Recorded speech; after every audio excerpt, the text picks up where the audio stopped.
እውነት ልንገራችሁ ቀንደኛ የክርስቶስ ጠላት ማለት ይሄ ሰው ነው።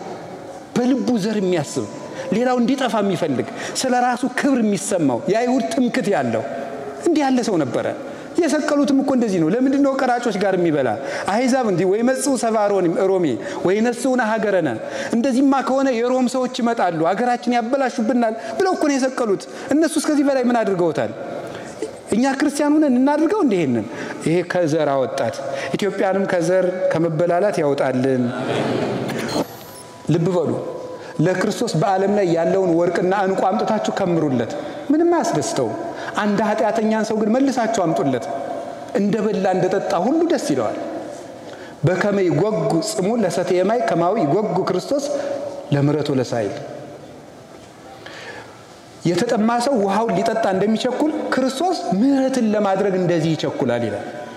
ምህረትን ለማድረግ እንዲቸኩላል እና የዚህን ያህል እንደሚፈልጋችሁ ግን ታውቃላችሁ። ቆይ አንድ ቀን በደንብ ውሃ እንዲጠማችሁ አድርጉ። የቤት ስራ ልስጣችሁ። እየጠማችሁ ታውትና እስኪ ዋሉ አንድ ቀን በደንብ አድርጋችሁ ውሃ ይጥማችሁና በዚህ መጠን ክርስቶስ እኔን ይፈልገኛል ብላችሁ አስቡ። ውሃ ተጠሙና ውሃውን ቀርታችሁ ፊት ለፊት አስቀምጡት። ምን ያህል እንደሚያስቸኩለን በዚህ መጠን ክርስቶስ ሰውን ለማዳን የሚቸኩለው። ዓለም ሁሉን ነገር መልሳ ታስጠማናለች። ምሳሌ ልንገራችሁ። ኢትዮጵያ ያለ ሰው እስራኤል በሄድ ቴል አቪቭ ቢኖር ጥሩ ነው ቢል ደግሞ መልሶ ደግሞ አይ ካናዳ በሄድ ጥሩ ነው ያሰኛል። ካናዳ በሄድ ደግሞ ኒውዮርክ መሄድ ያሰኛል። ደግሞ እዚያ በሄድ አይ ሲንጋፖር ሊልም ይችላል። ሰው የማይለው ነገር የለም። ሰው እንደባከነ ነው የሚኖረው። ከተማ በመለወጥ ሰላም አይገኝም። እግዚአብሔርን በማግኘት ብቻ ነው ሰላም የሚገኘው። ልብስ አላረካ ብሎ የት እንደደረሰ ታውቃላችሁ? ሱሪ ራሱ ተሰፍቶ ጂንስ መጣ። ከዛ ደግሞ ታይላንድ የሚባል መጣ። መልሶ ደግሞ አሁን ስቲኪን የምትባል ደግሞ መጣች። ከዛ መጨረሻ ላይ ቀዳዳ ሱሪ መጣ። ይገርም፣ በጣም ነው የሚገርም። ሰው አያችሁ ባልተቀደደ ልብስ መርካት ሲያቅተው የተቀደደ ልብስ ደግሞ በውድ ዋጋ ነው የሚገዛው። ይሄ ምንድነው ሲባል ሁሉንም ነገር ብንለውጥ አረካል። ሁሉ ጊዜ ነፍሳችን ትጠማለች። ሁሉ ጊዜ ደስታን ይጠማል። ዘጸማ ይምጻ ሀቤ ወይስተይ የተጠማ ቢኖር ወደኔ ይምጣ እንዲሁ ይጠጣ በከመይቤ መጽሐፍ አፍላገማ ሕይወት ይውዝም ከርሱ መጽሐፍ እንደተናገረ የሕይወት ውሃ ከሆዱ ይፈልቅለታል ብሏል። እና ወገኖች ሰላምን የሚሰጠን ክርስቶስ ነው። አሁንም ሰላምን የምናመጣት እኛ ነን። በየሰዓቱ እየተነሳ ብዙዎቹ በዚህም በኩል ይመጣሉ ይባላል። አሁን ኢትዮጵያ ከ5 ዓመት በኋላ ያልፍላታል። ኢትዮጵያ ከ3 ዓመት በኋላ ይሄ ሁሉ ድሪቶ ነው። ኢትዮጵያ ሰላም የምታገኘው እኛ ሰላም ስናገኝ ነው። ሰላማችን ደግሞ ማን ነው ወገኖች? በሉ ነው እንግዲህ ጥማችን ወደሚቆርጥልን ወደ ክርስቶስ እንምጣ።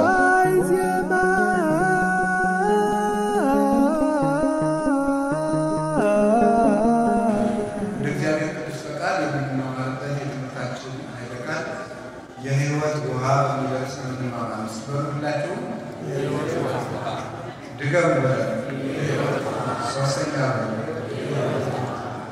ዮሐንስ ወንጌል ምዕራፍ 4 ቁጥር 10 ላይ የምናገኘው ኃይለ ቃል ነው። ዮሐንስ ወንጌል ቅዱስ ዮሐንስ ወንጌላዊ የጌታችን መድኃኒታችን ኢየሱስ ክርስቶስ ደገኛ ወዳጁ የሚባል ወንጌላዊ ነው። አራቱ ወንጌላውያን ወንጌሉን የመጠቀ የረቀቀ የጌታችን መድኃኒታችን ኢየሱስ ክርስቶስን ቀዳማዊ መለኮታዊ ክብሩን አምልጦ አስፍቶ የጻፈ ወንጌላዊ ነው። ወንጌሉ መዝሙረ ወንጌል ነው። ከአራቱ ወንጌል በንስር የሚመሰልበት ምክንያት ንስር ከፍ ብሎ እንደሚበረው ሁሉ ዮሐንስ ወንጌላዊም የጌታችን መድኃኒታችን ኢየሱስ ክርስቶስ ቀዳማዊ ባህሪውንና አኗኗሩን በመጽሐፉ ከአራቱ ኪሩቤል በንስር የሚመሰል ነው።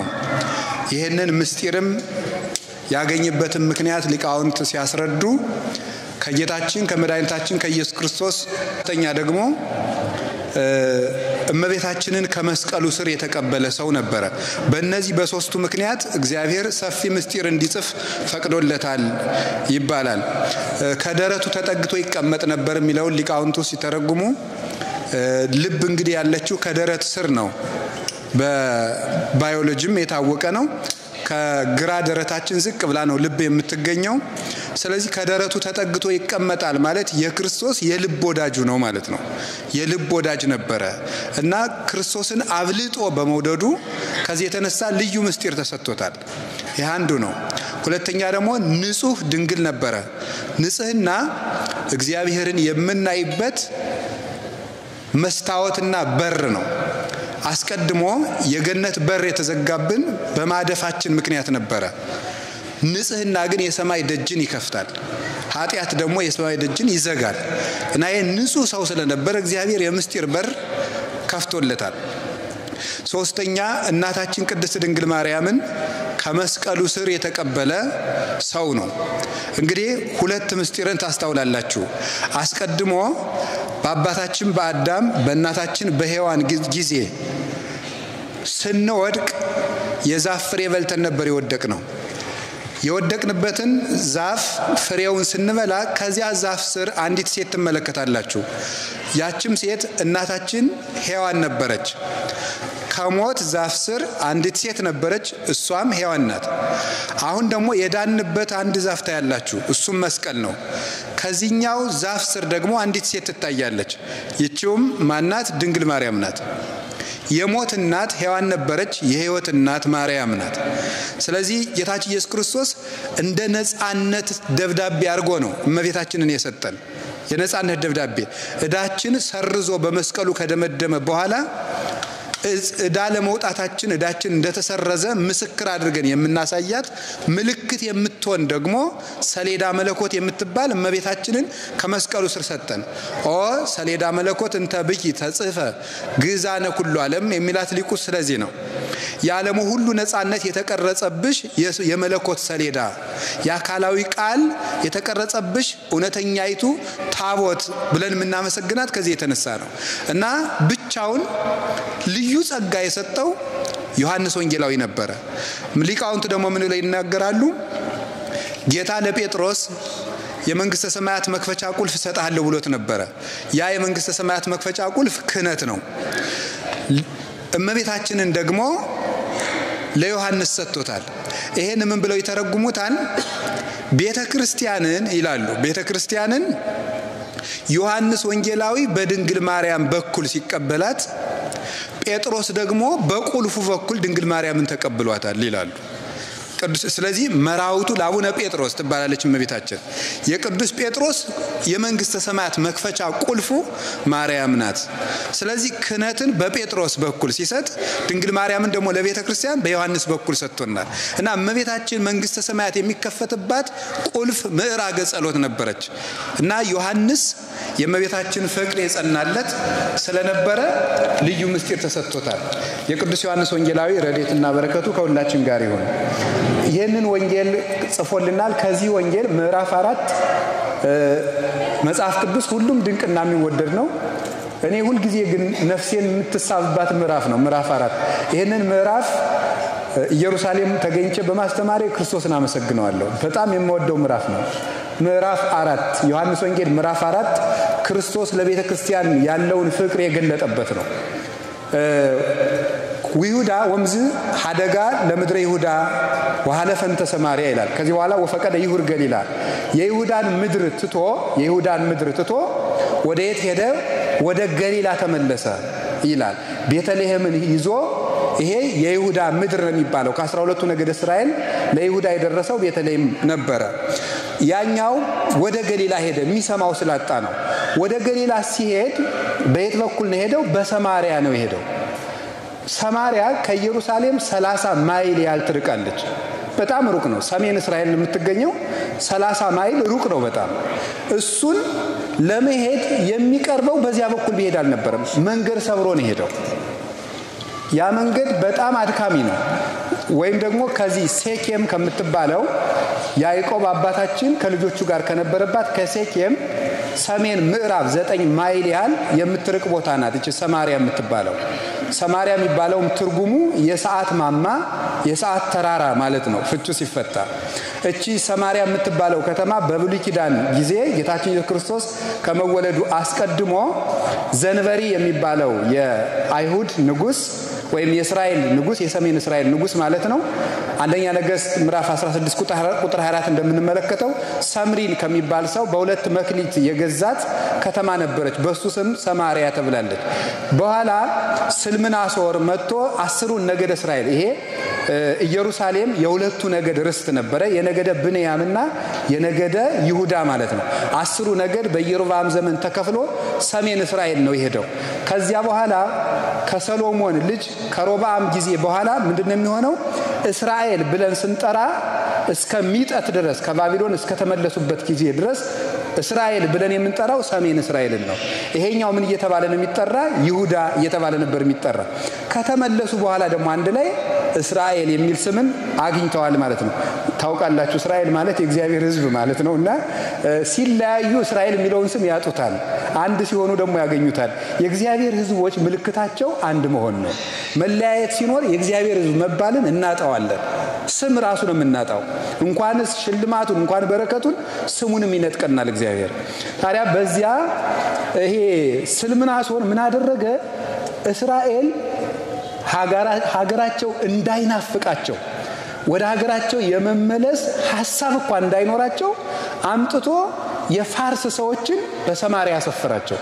በጣም ያስደንቃል። ሀገር ሲጠፋ እንዴት እንደሚጠፋ ላሳያችሁ። ማታውቁት ነው አይደል? ታውቁታላችሁ። ሀገር የሚጠፋው የሀገራችን የኢትዮጵያም ጥፋት በዚህ መልኩ ነው የሚጠፋው። የምታዩት ነው። እስራኤል ስትጠፋ ናቡከደነጾርና ስልምናሶር ያደረጉት 3 ነገር ነው።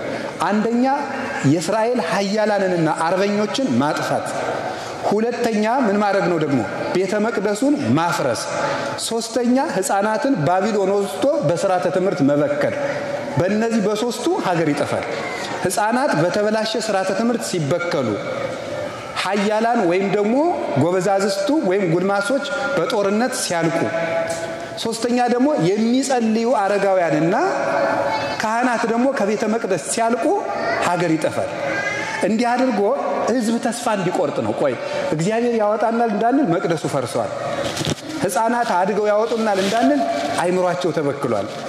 ኃያላኑ ተዋግተው ያድኑናል እንዳንል ሙተው አልቀዋል። በምን እንወጣለን ብለው የመመለስ ሐሳብ እንዳይኖራቸው ደግሞ ጭራሽ ሀገራቸው እንደው መቼም ትዝ እንዳይላቸው እነሱን ወደ ባቢሎንና ወደ ፋርስ ከወሰዱ በኋላ ከፋርስ የመጡ ሰዎችን ሰማሪያ አሰፍሯቸው። እነዚያ የሰማሪያ ሰዎች እዚህ መጥተው ሲቀመጡ ሰማሪያ ተብለው ከተቀመጡ በኋላ የእስራኤልን አምላክ ማምለክ ትተው ጣዖት በማምለካቸው እግዚአብሔር ጅብና አንበሳ እያስነሳ ፈጃቸው። እና ምን ብለው ነው የላኩበት? የሀገሪቱን ልማድ አልለመዱምና አውሬ ፈጃቸው የሚል መልእክት ነው የተጻፈላቸው። የሀገሪቱ ልማድ እግዚአብሔር ነው። ሀገር ያለመደችውን አታኖረውም። ለጥቂት ቀን ሊኖር ይችላል እንጂ እግዚአብሔርን የለመደች አገር ውስጥ ክፋትን ይዞ የሚመጣ የተሾመ ሰው ሊኖር አይችልም። የጊዜ ጉዳይ ነው እንጂ ይጠፋል። የሀገሪቱ ልማድ አይደለም ብለው ጻፉለት። በሉ እንደ ሀገሪቱ ልማድ ኑሩ ሲላቸው በአብርሃም አምላክ፣ በይስሐቅ አምላክ፣ በያዕቆብ አምላክ እናመልካለን እያሉ በስም ወደ እግዚአብሔር ተመለሱ። ስርዓቱን ባያውቁትም ኦሪትን ባይጠብቁም ከሙሴ ሕግ ደግሞ 5ቱን ብቻ መርጠው ተቀበሉ። እነዚህ ናቸው ሳምራውያን፣ ሰማሪያውያን የሚባለው። እቺ ሳምራዊት ሴት የምትባለው ከነዚህ ወገን የተወለደች ናት።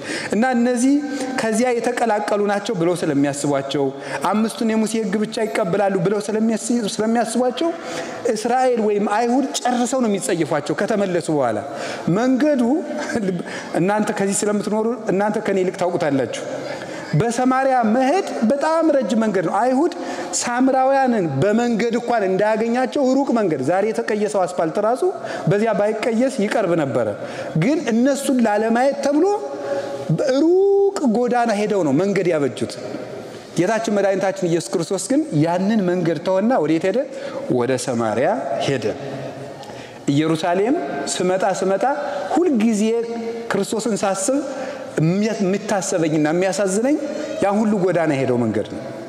ያን ሁሉ ጎዳና ለምን እንደሄደ አሳያቸዋለሁ። በቀትር ሰዓት ነው ሄደው። በቀትር ሰዓት ወደዚያች ቦታ ሄደ፣ ወደ ሰማሪያ ሲደርስ ደቀ መዛሙርቱን ምሳ ግዙ ብሎ ወደ ከተማ ሰደዳቸው።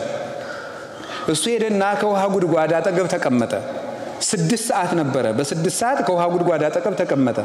ከውሃ ጉድጓድ አጠገብ ሲቀመጥ አንዲት ሴት ውሃ ልትቀዳ መጣች። እቺ ሴት ምንድናት? ሳምራዊት ናት። ሳምራውያን ባይሁድ እንደ እንስሳ ነው የሚቆጠሩ። ያው አይሁድን ትዕቢት ታውቁታላችሁ አይደል? ምን ብለው ነው የሚያስቡት? የእግዚአብሔር ምርጥ ፍጥረት አይሁዳውያን ናቸው፣ ሌላው ለእስራኤል መገልገያ የተፈጠረ ነው ብለው ነው የሚያስቡት። ከዚህ በለጠ ትዕቢት የለም። ለእግዚአብሔር አገልጋይ እንደ ዕቃ እንደ በሬ እንደ ላም እንግዲህ እንስሳት ነው ለሰው የተፈጠሩት፣ ሌላው ለኛ አገልጋይነት ነው የተፈጠረ። እግዚአብሔር መርጦ የፈጠረው ዘር የአብርሃም ዘር ነው ብለው ነው የሚያስቡት እና ሌላውን ይጸየፉታል። ቆሻሻን ከምንጸየፈው እጥፍ እስራኤል ሌላን ዘር ይጸየፋሉ፣ ይታወቃሉ። አሁን እኮ በክርስቲያኖች በፊት ምራቅ ይተፉ ነበር ይባላል። ምራቅ የሚተፉት አሁን ክርስቶስን በመጸየፍ ብቻ መሰላችሁ ዘራችንን ጭምር ነው የሚጸየፉት። እግዚአብሔር ደግሞ ያንን ትዕቢታቸውን ለማስታገስ ነበር እነ ዳዊትን ከነ ኑሃሚን የልጅ ከሩት እያስወለደ ከአሕዛብ እያመጣ ከነ ረዓብ ዘማ እያመጣ አባታችሁ አብርሃምስ ቢሆን አሕዛብ አልነበረምን እያለ ሊዘልፋቸው ይሄንን ያደርግባቸው ነበር እና ይሄን መንገድ ሰብሮ ሄደ ጌታ። እዚያ ሲሄድ 6 ሰዓት ላይ ያቺ ሴት ውሃ ልትቀዳ መጣች። እንዲህ አላት፣ እባክሽን ውሃ ስጪኝ አላት። ውሃ ስጪኝ ስትለው እንዴ እፎኑ እንዛ አይሁዳዊ አንተ እማቤት ስዕል ከመትስተይ ማየ፣ አንተ አይሁዳዊ ስትሆን እኔ ሳምራዊት ስትሆን እንዴት ከኔ ውሃ ትለምናለህ አለችው። ምክንያቱም ሳምራውያን አይሁዳውያን እንደሚጸየፋቸው ነው የሚያው። እንኳንስ ውሃ ለመጠጣት የሳምራውያን ዕቃ ነው ከተባለ ራሱ ይሰብሩታል እንጂ አይተቀሙበትም። በዚህ ያህል ምን ተጸየፉን ስትሆኑ እንዴት ከኔ ውሃ ትለምናለህ አለችው። ጌታ እንዲህ አላት፣ ሶበሰ ተአምሪ ጸጋሁ ለእግዚአብሔር ወመኑ ውእቱ ዘይስለኪ ማይ አንቲኒ እምሰአልኪዮ ወውቱኒ እምሃበኪ ማህይወት። የእግዚአብሔር ጸጋ ምን እንደሆነ ብታውቂ፣ ውሃ ጠጭኝ የሚልሽ ማን እንደሆነ ብታውቂ ኖሮ ይልቁንም አንቺ ተለምኝው ነበር፣ እሱም የሕይወት ውሃ ይሰጥሽ ነበር ይላል አላት። እሷ ደግሞ ምን አለችው? እግዚአብሔር እንዴት ያለች ብልህ ሴት እንደነበረች በእውነቱ። አነጋገር የምታውቅ ሰው ባነጋገሩ መንግስተ ሰማያትን እንደሚያጣት ታውቃላችሁ። እግዚአብሔር ጌታዬ አለችው። ማይኒ አልብከ ማይብኒ አልብከ፣ መቅጃ የለህም። ዋዘቅቱኒ እሙቁቱ፣ ጉድጓዱም ጥልቅ ነው። ማይቴ ለከ እንከ ማይ ሕይወት፣ የሕይወት ውሃ ታዲያ ወዴት አለ? አንተኑ ተአቢ ያዕቆብ ዘውሃበነ ዘንተ ማይ፣ ይህን ውሃ ከሰጠን ከያዕቆብ አንተ ትበልጣለህ አለችው። እሱ ደግሞ ቀጠልና የእሱን አነጋገር ቆይ መልሼ ሳብራራው አሳያችኋለሁ እንዴት አድርጎ እንደሚያስተምር። ምን አላት? ኩሉ ዘይሰቲም ዝንቱ ማይ ይጸም ዳግመ፣ ከዚህ ውሃ የሚጠጣ ሰው መልሶ ይጠማል አላት። ወዘሰ ይሰቲ እማይ ዘውቦ አነ ይጸም ዳግመ፣ እኔ ከምሰጠው ውሃ የሚጠጣ ግን ዳግመኛ አይጠማም አላት። እሷ ደግሞ ምን አለችው? እግዚአብሔር ሀበኒ ዘንተ ማየ ከመ ይጽማ ወይምጻ ዳግመ ከመ እቅዳ ማየ፣ መልሼ እንዳልጠማ ልቀዳም እንዳልመላለስ እባክህ አንድ ጊዜ ተጠጥቶ ሁሉ ጊዜ የማያስጠማ ያልከውን ያንን ውሃ ስጠኝ አለችው። እሱ ደግሞ ምን አላት? ሁሪ ወፀውኢ ምተኪ፣ ባልሽን ጥሪና ነይ ይሰጥሻለሁ አላት። አልቤ ምት አለችው። ባል የለኝም አላት። ሰናየት ቤሊ፣ መልካም ብለሻል። እስመ አምስቱ እደው ነበሩ ምስሌኪ ወይዜኒ ዛሃሎ ምስሌኪ ኮነ ምተኪ፣ 5 ባሎች ነበሩሽ፣ ዛሬም አብሮሽ ያለው ባልሽ አይደለምና መልካም ተነግረሻል አላት። ነብይ እንደሚመጣ እናውቃለን፣ እሱ ሲመጣ ሁሉ ነግረናል አለችው። አነ ውእቱ ዘትናገረኪ፣ የምናገርሽ እኔ ነኝ አላት። ስለ ቃሉ እግዚአብሔር ስሙ የተመሰገነ ይሁን። ይሄ ንባብ ነው። አሁን ትርጉሙን ልንገራችሁ። መጽሐፍ ቅዱስ ስታነቡ 3 ደረጃዎች አሉት አይደለም? 3ቱ ደረጃዎች ምንድናቸው? የታሪክ ክፍል ወይም አንዱ የታሪክ ክፍል ነው። ሁለተኛው ደረቅ ትርጉም የሚባል ነው። ሶስተኛው መንፈሳዊ ትርጉም ወይም ሂስቶሪካል ሌቭል፣ ሊትራል ሌቭል እና ስፒሪቹዋል ሌቭል ይባላሉ። እነዚህ 3ቱ ደረጃዎች አሉ። ፕሮቴስታንቶች የሚቀሩት ሂስቶሪካል ላይና ሊትራል ላይ ብቻ ነው የሚቀሩት። ደረቁን ብቻና ታሪኩን ብቻ ነው የሚይዙት። መንፈሳዊ ትርጉሙን አያነቡትም። የኢትዮጵያ ኦርቶዶክስ ተዋሕዶ ቤተክርስቲያን ግን ሚስቲካል ነው። አስተረጓጉማ ሁሉ መንፈስ ቅዱስን የተቀበለ የተከተለ ትርጉም ያለው። እንደውም ሊቃውንቱ ምን ይላሉ? አነ ውእቱ አንቀጸ አባግ ዘበአማን፣ እኔ እውነተኛ የበጎች በር ነኝ ይላል። እና እንዲህ የሚል ቃል አለ። አማን አማን ብለክሙ ዘይዋ እንተ አንቀጽ ውስተ አጸደ አባግ ወዘአርገ እንተ ካልእ ገጽ ሰራቂ ወጉይለያ ውእቱ፣ እውነት እውነት እላችኋለሁ ወደ በጎች በረት በበር በኩል የማይገባ እሱ ሌባ ነው ይላል። ወዘሰ ይበው ውስተ አንቀጽ ኖላዊ አባግ ውእቱ፣ በበር በኩል ግን የሚገባው እሱ የበጎች እረኛ ነው።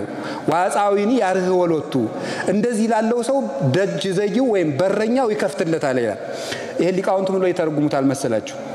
ወደ በጎች በረት በበር የማይገባ የበግ ሌባ ነው የተባለው፣ በመስኮት የሚገባ የተባለው የበጎች በር የተባለ መጽሐፍ ቅዱስ ነው ብለው ይተረጉማሉ ሊቃውንቱ። ከክርስቶስ በተጨማሪ የበጎች በር በመስኮት የሚገባው ማለት ምግባር አልባ መጽሐፍ ቅዱስን ተረጉማለሁ የሚል ሰው፣ ደረቁን አስተምራለሁ የሚል ሰው፣ ይሄ ሌባ ነው ማለት የጥቅስ ሌባ ነው፣ የኃይለ ቃል ሌባ ነው፣ የምስጢር ሌባ ነው፣ የመጽሐፍ ቅዱስ ሌባ ነው። እንደዚህ ያለውን በጎቹን አያውቁትም፣ መምህር አይሉትም፣ አይከተሉትም።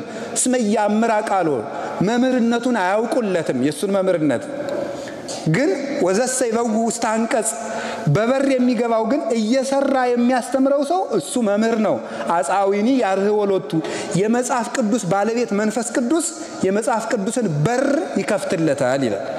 የመጽሐፍ ቅዱስን በር ይከፍትለታል። ያ ሰው ገብቶ ይሄንን ግን በጎቹ እንዳል ዋባግ ይሁኒ ይሰማሁ ቃሎ፣ እሱ ግን በጎቹም የዚህን ሰው ድምጽ ይሰሙታል አለ። መምህር እንደሆነ ያውቁለታል፣ ትምህርቱን ያከብሩለታል። ለምን? ወደ በሩ ገብቶ የሚያስተምር ስለሆነ ይላል።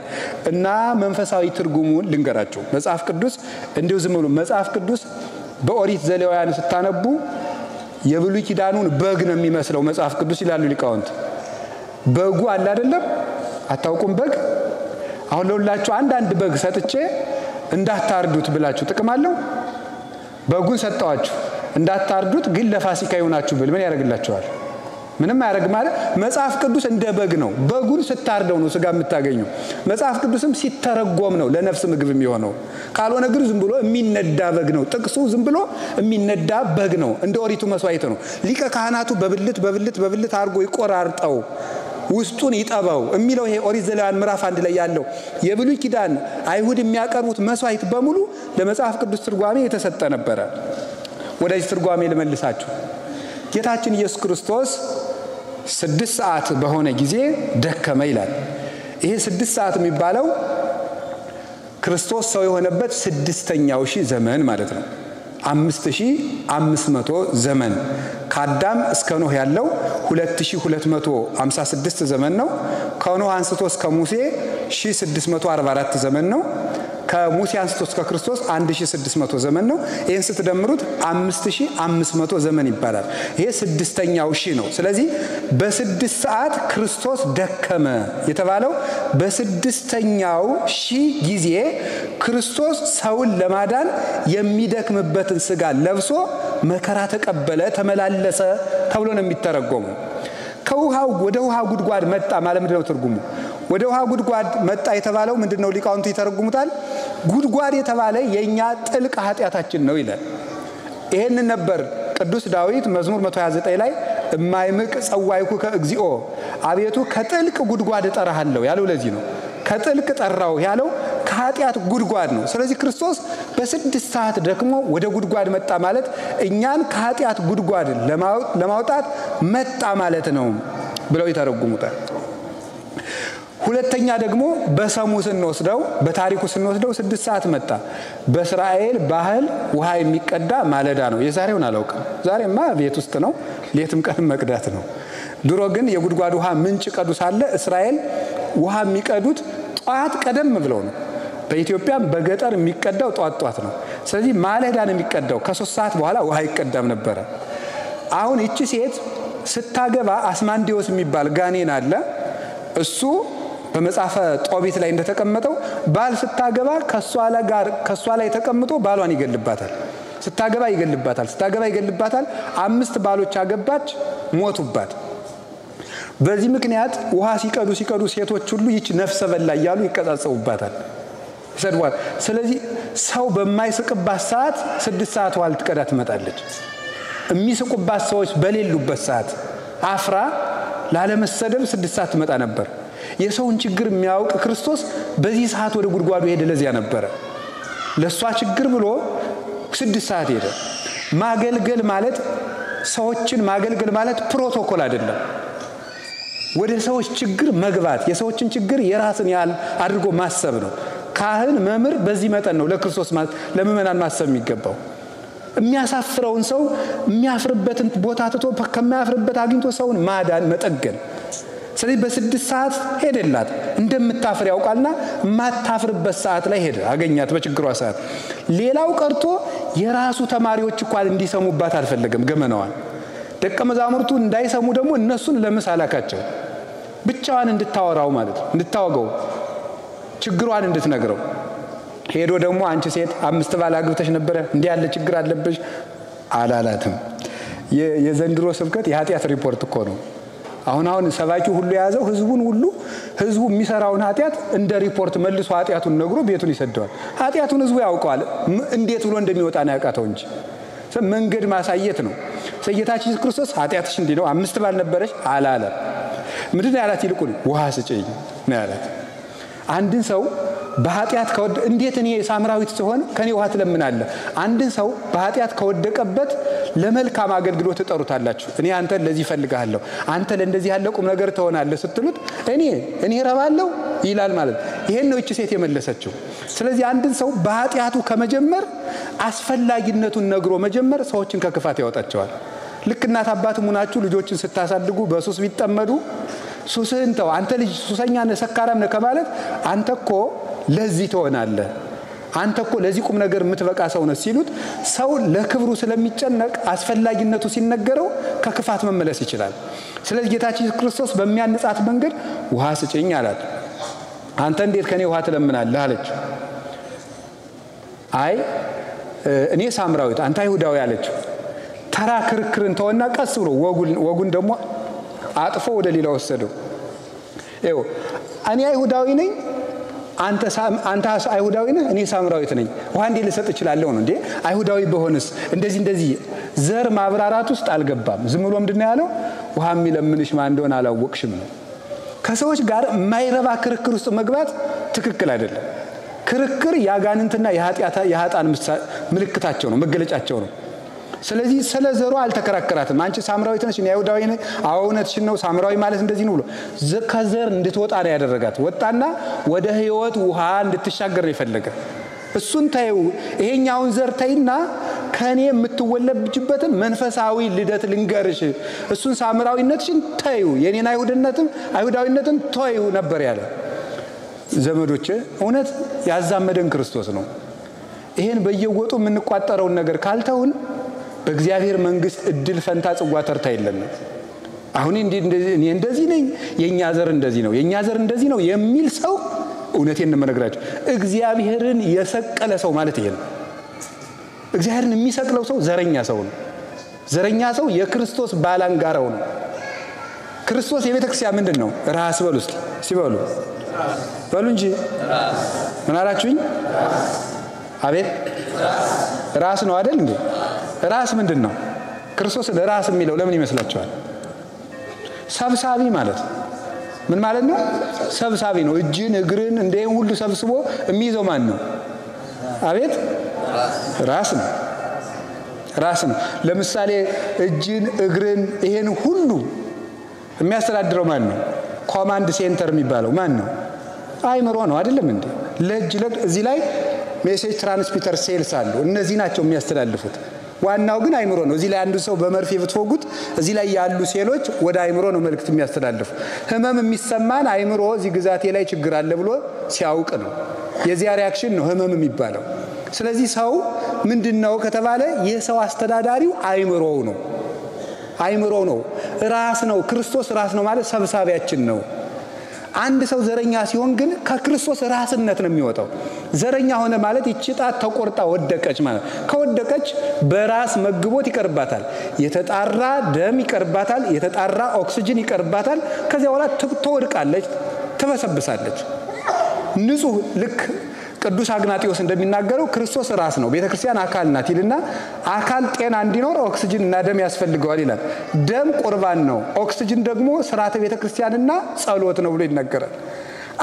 አንድ አካል ግን ከዚህ ከተቆረጠ ደምና ኦክሲጅን አያገኝም። አንድ ሰው ከክርስቶስ አንድነት ከተለየ ቁርባንም ጸሎትም መግቦተ መንፈስ ቅዱስንም አያገኝም። ተቆርጦ የተጣለ ምንድነው? ዛፍ ነው።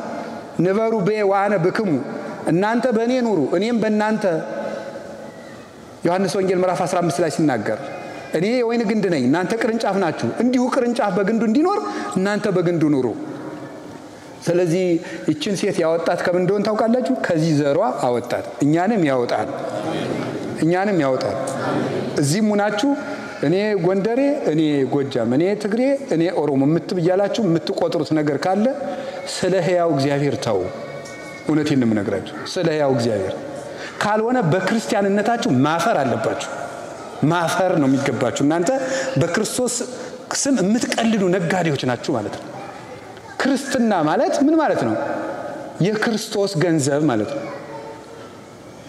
የክርስቶስ ገንዘብ የክርስቶስ እናንተ የክርስቶስ ናችሁ። አሁንን አስተበቋክሙ በሳይሉ ለእግዚአብሔር ከመትበሉ ኩልክሙ ሀደ ቃለ ዘውቱ አነ ዘክርስቶስ። አንደኛ ቆሮንቶስ ምዕራፍ 1 ላይ ወንድሞቻችን ሁላችሁም አንድ ቃል ተናገሩ ዘንድ በእግዚአብሔር ቸርነት እንለምናችኋለን ይላል ቅዱስ ጳውሎስ። ይሄው አነ ዘክርስቶስ ነው ይላል። በሉ ሁላችሁ አፍ ያላችሁ ልበሉ እንደዚህ አነ ዘክርስቶስ በሉ። ድገሙ። ስለዚህ ትናንትና እዚህ ከቦታ ቦታ የሚያንቀሳቅሰን ሾፌር አለ እና የአረብ ክርስቲያን ነው፣ ካቶሊክ ይመስለኛል ስገምት። እና ስምህ ማን ነው አልኩት። ስምህ ማን ነው ብዬ ስጠይቀው ባሱ ላይ መስቀል አድርጓል። this is my name ማለት የኔ ስም የትኛው ነው አለ። ይሄ መስቀል ክርስቲያን ነው ማለት ነው። ስምህ ማን ነው ስለው ይሄ ነው የኔ ስም ማለት በጣም ነው የገረመኝ። ትምህርት ከማን እንደሚገኝ አታውቁም በእውነቱ ማለት ነው። ከሰዓት ይሄን ነበር በህሊና ያሳወጣ ሳወርድ ነበር። እኛ መቼ ነው ይሄን የምንመልሰው ነው? መቼ ነው ይሄንን የምንመልሰው? ልክ በ2010 አንድ ቀን እንደዚህ እንደ ጥንቸል ብቅ ብዬ ነበር። አንድ ጊዜ እዚች ብቅ ብዬ ሳለ ጎልጎታ ላይ አንድ የኢስተርን ኦርቶዶክስ ባይታው የሚመስል በእግሩ መሄድ አገኘ እና ከየት ቤተክርስቲያን ነው የመጣህ አልኩት። from one church ነው ያለኝ። ምን ማለት ነው? ካንዲት ቤተክርስቲያን። የዚህ የገሌ ሳይል ካንዲት ቤተክርስቲያን ነው የመጣው አለኝ። እሱን ማስታወሻ ላይ ማታ ጽፌው ነበር። እና ሁሉ ጊዜ እግዚአብሔር በማን እንደሚዘልፈን አታውቁ። አሁን እኛ አንድ ቤተክርስቲያን ማለት እንችላለን። አሁን እኛ ከአማራ የተሾመ አባ ሲታይ የኛ አባት፣ ከትግራይ የተሾመ አባ ሲታይ የኛ አባት። እንዲሁ እንደዚህ ያለ ጅልነት ነው ክርስትና ሊባል የሚችለው። እንደዚህ ያለ ጅልነት እግዚአብሔር ይሄን ነገር ያስለቀቀልን። እውነት ልንገራችሁ ቀንደኛ የክርስቶስ ጠላት ማለት ይሄ ሰው ነው። በልቡ ዘር የሚያስብ ሌላው እንዲጠፋ የሚፈልግ ስለራሱ ክብር የሚሰማው የአይሁድ ትምክት ያለው እንዲህ ያለ ሰው ነበረ። የሰቀሉትም እኮ እንደዚህ ነው። ለምንድን ነው ቀራጮች ጋር የሚበላ አሕዛብ እንዲህ ወይ መጽኡ ሰባሮን ሮሜ ወይ ነሱና ሀገረና እንደዚህማ ከሆነ የሮም ሰዎች ይመጣሉ ሀገራችን ያበላሹብናል ብለው እኮ ነው የሰቀሉት። እነሱ እስከዚህ በላይ ምን አድርገውታል? እኛ ክርስቲያን ሆነን እናድርገው እንደሄንን። ይሄ ከዘር አወጣት። ኢትዮጵያንም ከዘር ከመበላላት ያወጣልን።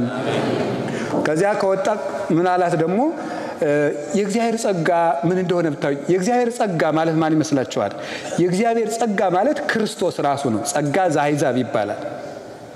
አሁን እዚህ ሊጦን ላይ የቀዳሜ ሊጦን ላይ ቀዳሜ ጸጋ ኢየሱስ ክርስቶስ ኃይሉ ወጥበቡ ላሁ ይላል።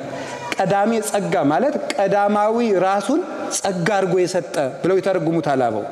ቀዳማዊ አካሉን ወልድ ሕፃን ተወልደ ለነ ወልድ ተውህበ ለነ ይላል። ሕፃን ተወለደልን ወንድ ልጅም ተሰጠን ይላል። ክርስቶስ ራሱ ስጦታ ነው። ራሱ ትልቅ ዕድል ነው የእግዚአብሔር ቤተሰቦች። ሰውን ቢወደው ወይ ቀዶ ያለብሰዋል ወይ ቆርሶ ያጎርሰዋል። ክርስቶስ ግን ራሱን ነው የሰጠን። ለዚህ እኮ ነው ስናስቀድስ ማን ይመስለከ ምና ማልክት እግዚኦ አማልክት ዘበጸጋ ከሚባሉ ከነቢያት ከሐዋርያት እንዳንተ ያለ ማን ነው? መልአክም የተሰጠውን ጸጋ ነው የሚሰጥ፣ ነብይም የተሰጠውን ጸጋ ነው የሚሰጥ። ክርስቶስ ግን ራሱን ነው የሚሰጥ። ስጋውን ነው የሰጠ፣ ደሙን ነው የሰጠ። እንደሱ ያለ ከቶ አይገኝም። ለሱስ ምን እንመልስለታለን? እና ይሄን ሰው ማን እንደሆነ ብታውቂ ኑሮ አንቺ ትለምኚው ነበር አላት።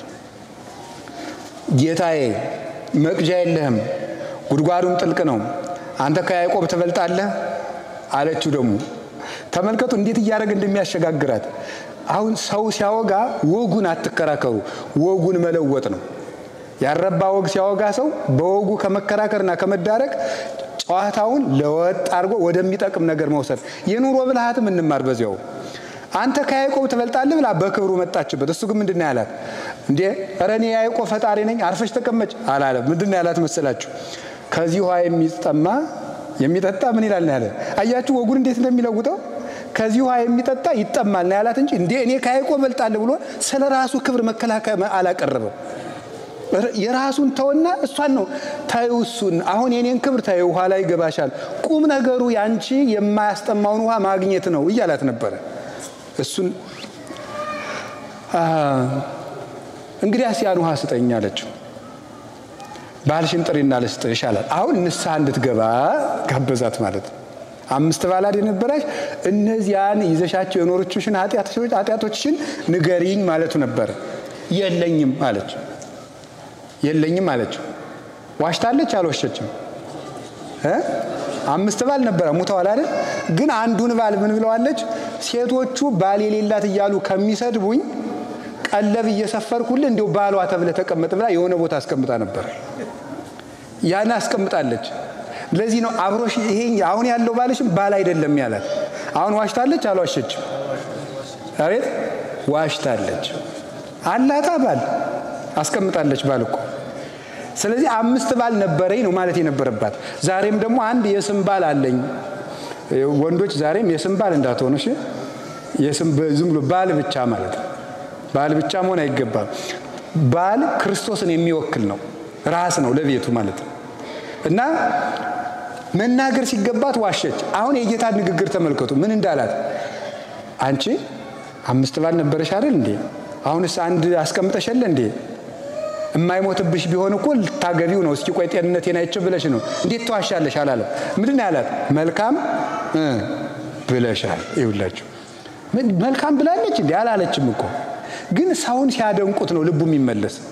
ሰው በአንደኛ ደረጃ የሚያከብረው ማንን ነው ካላችሁኝ ራሱን ነው። ራሱን ነው። ሰው በዚህ በአገራችን እኔ እዚህ ኢትዮጵያ ውስጥ ሳይ ገጠር ስላደኩ ጭቃ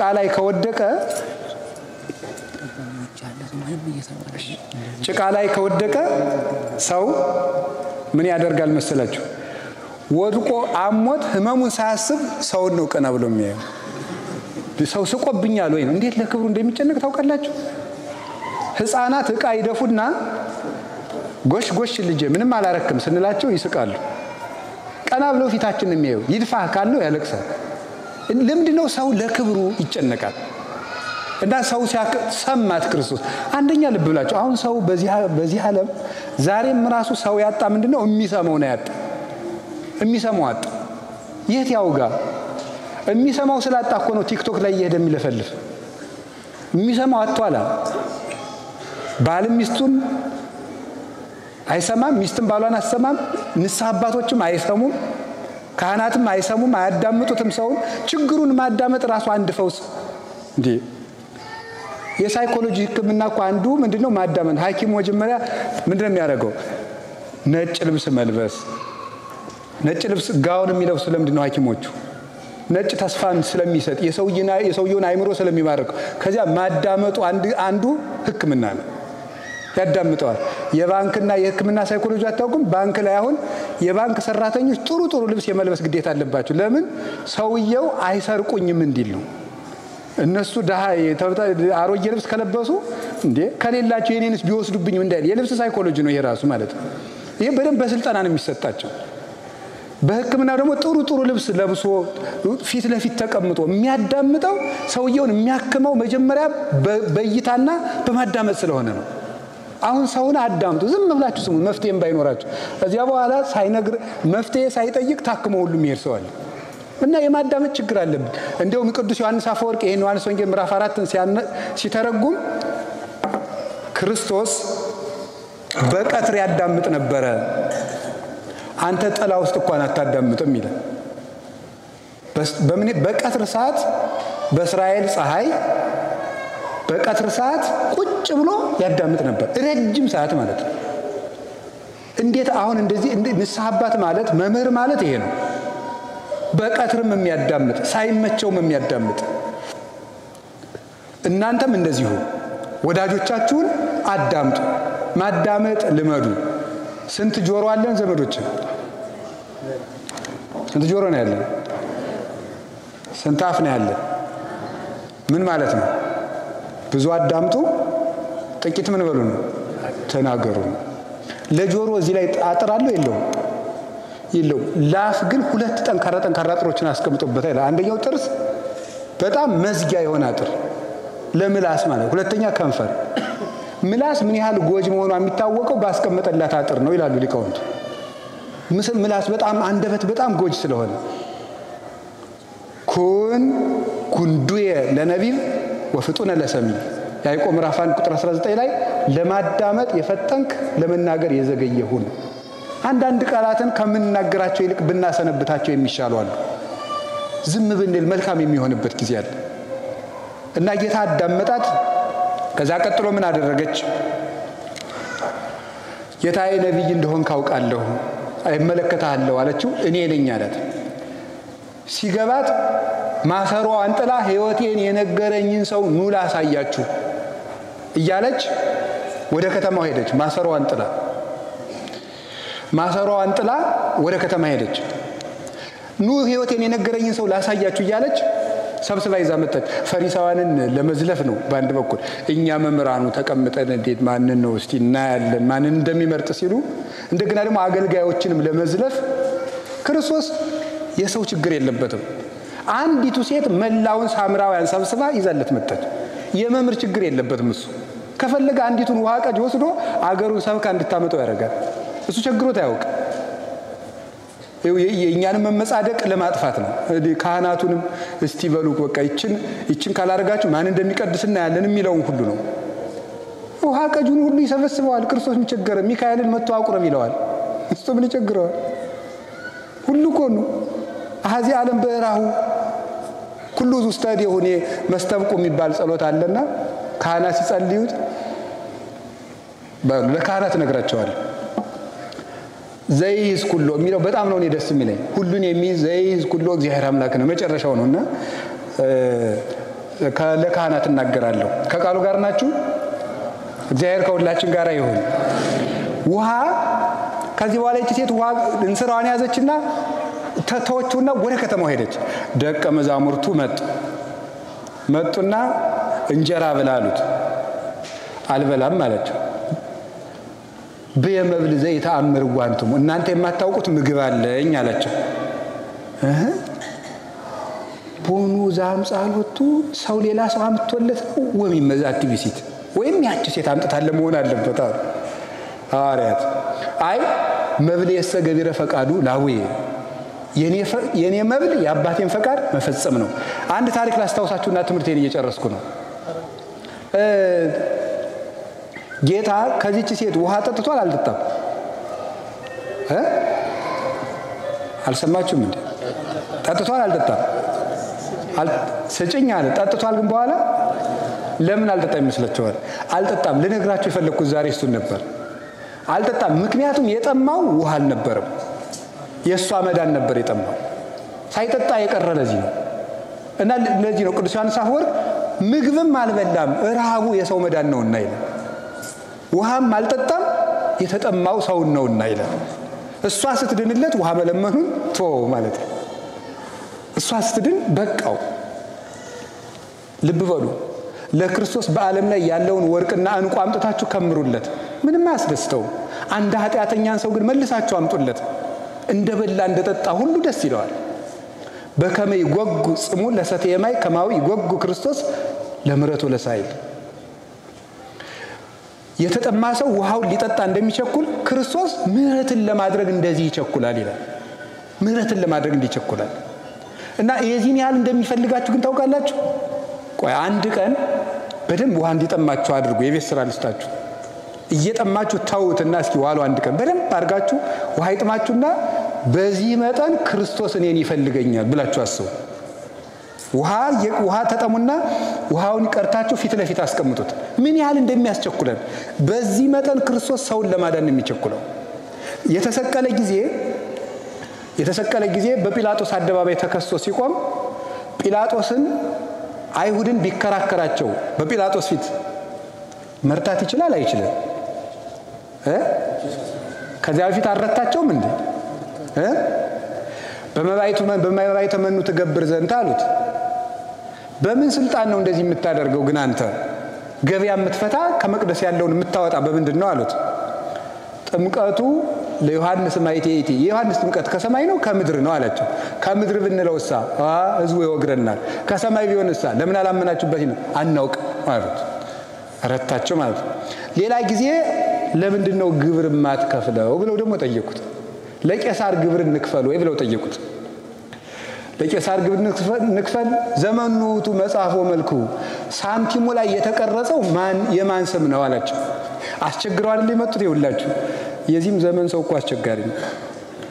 ለቄሳር ግብር ክፈሉ ቢሉት ፖለቲከኛ ነው፣ በቅኝ ግዛት መገዛታችን አያሳዝነውም ብለው ህዝቡን ሊያሳድሙበት ነው። አትክፈሉ ቢል ደግሞ አረ የቄሳርን መንግስት ይክዳል ሊሉት ነው። ደግሞ ሳንቲሙን አምጡት አላቸው። ቄሳር የሮሙ ቄሳር ሀገራትን በቅኝ ግዛት ሲገዛ ለሀገራቸው ባህል የሚስማማውን ነገር አላጠፋባቸውምና አይሁድ በሳንቲማቸው በቀኙ በኩል የኪሩቤልን ስዕል የሙሴ መጽሐፍ ላይ ያለውን የኪሩቤልን ስዕል ይቀርጻሉ። በግራ በኩል ደግሞ የቄሳሩን ፎቶ ይቀርጻሉ። የማን ነው መጽሐፉ አላቸው። የቄሳርን አዞሩና የቄሳር አሉት። እንግዲያስ የቄሳርን ለቄሳር የእግዚአብሔርን ምንድነው ለእግዚአብሔር ሰጥቷል። ምን ማለት ነው? ይሄ ፈትኖ ነው የመለሰላቸው። አንድ ጎኑን ለቄሳር አንድ ጎኑን ለእግዚአብሔር ሰጥቶ ይቻላል? ለአንዱን ሳንቲም ማለት ነው። እነሱ ፈትነው ስለመጡ በዚህ መልኩ ፈተናቸው። ቅዱስ ቄርሎስ ግን ወደ ይተረጉማል። ቄሳር የተባለ ዲያብሎስ ነው።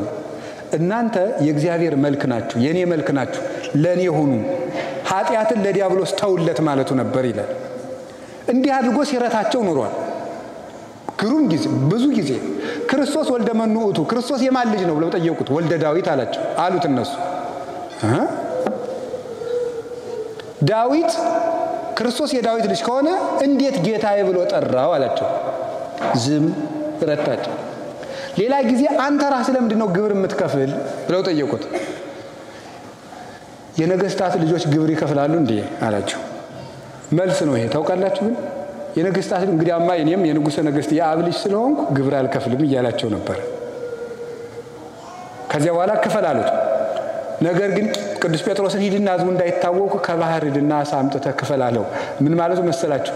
እኔማ አሳ የምትገብርልኝ ነኝ አለና ከአሳው አውጥቶ ከአሳ አስገብሮ ግብር ከፈለ። ለተጠየቀው ሁሉ መልስ የሚሰጥ ነው፣ ዝም የሚል ነው። ግን ለምንድነው ተከሶ በቆመ ሰዓት ዝም ያለ ካላችሁኝ፣ እሱ ቢከራከር ኑሮ ጊዜው ደርሷልና ሰው መዳን ነበረበት። ቢከራከር ይረታቸዋል። ቢረታቸው መሰቀሉ ይቀራል። ካልተሰቀለ ዓለም አይድንም። ስለዚህ ሰውን ለማዳን ስለፈለገ የሚሞትበት ሰዓት እንዲደርስ ስለፈለገ አልተከራከረም ነበር። አርመምኩ ለሰናይ ወተሐደሰኒ ቁስሌ በውስጤ ያለ ዳዊት ይሄን ነበር። ለበጎ ብዬ ዝም አልኩ ቁስሌም በውስጤ ታደሰብኝ ብሎ የተናገረው ከዚህ የተነሳ ነው።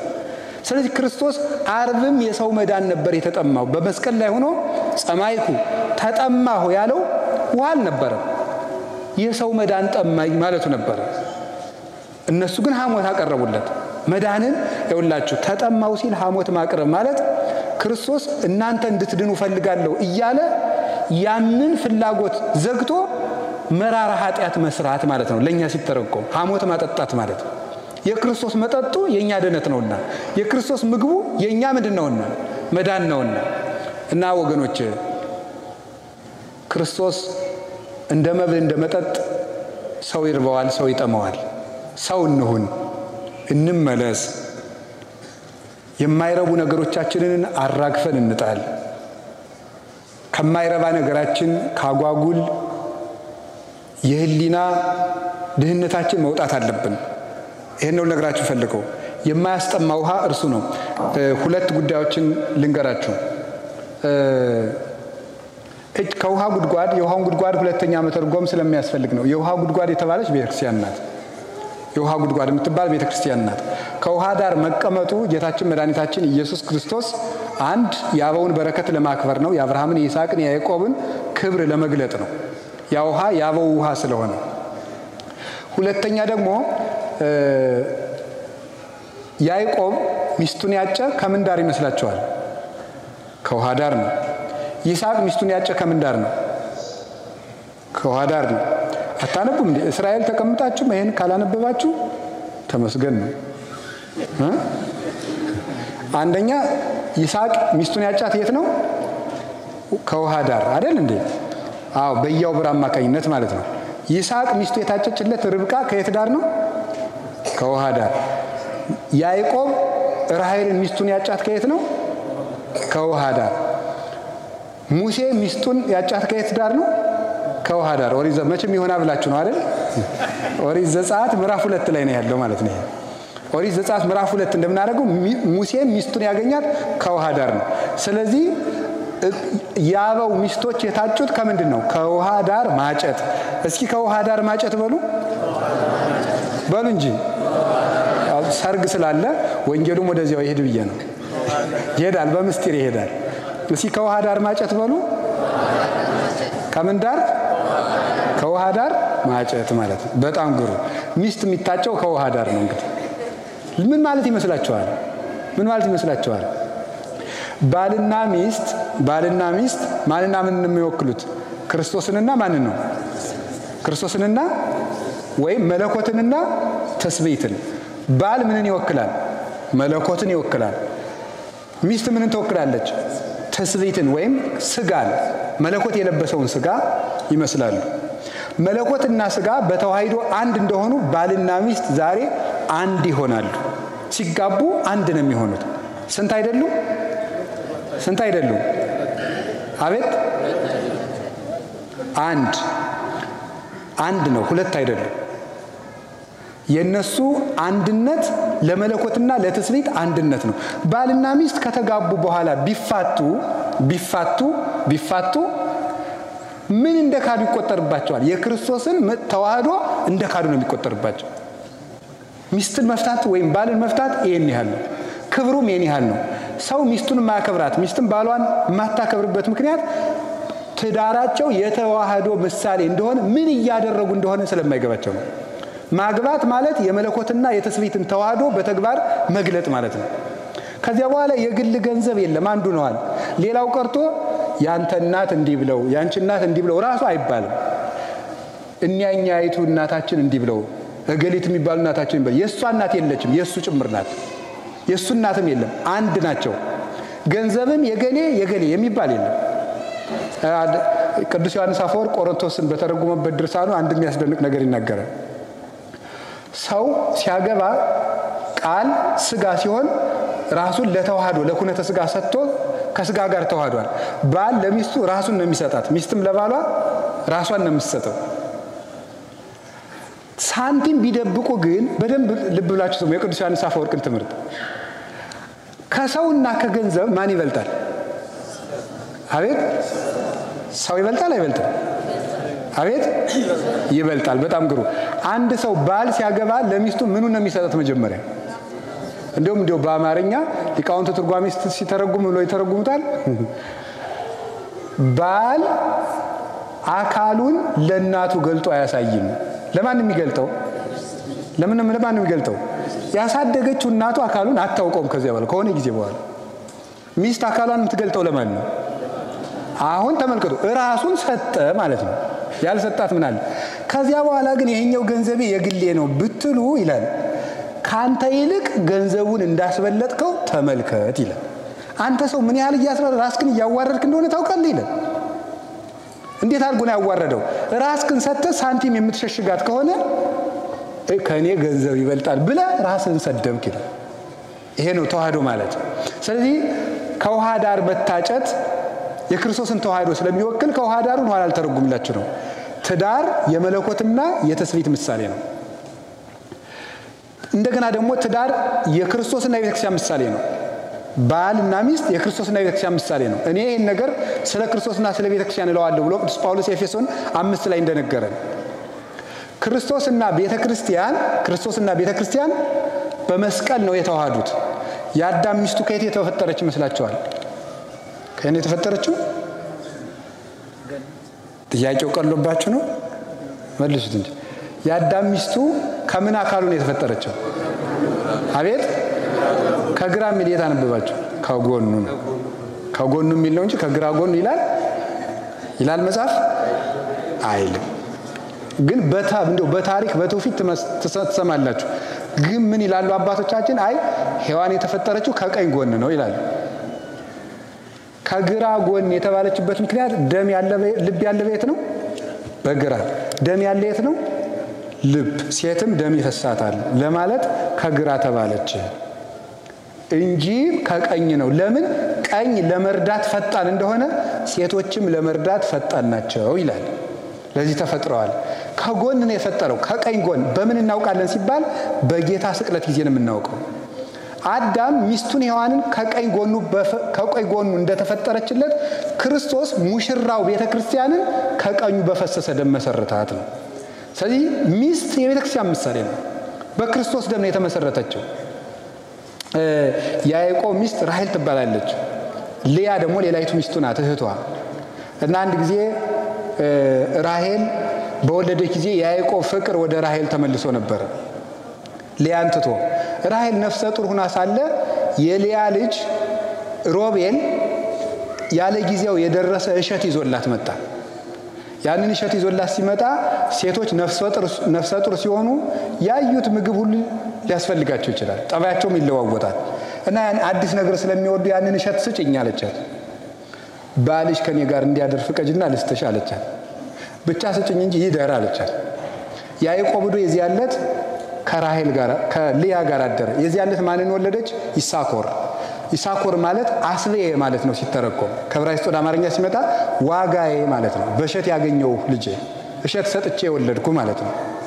እና ይህንን አባ ጊዮርጊስ ሲተረጉሙ ነው ሊተረጉማል።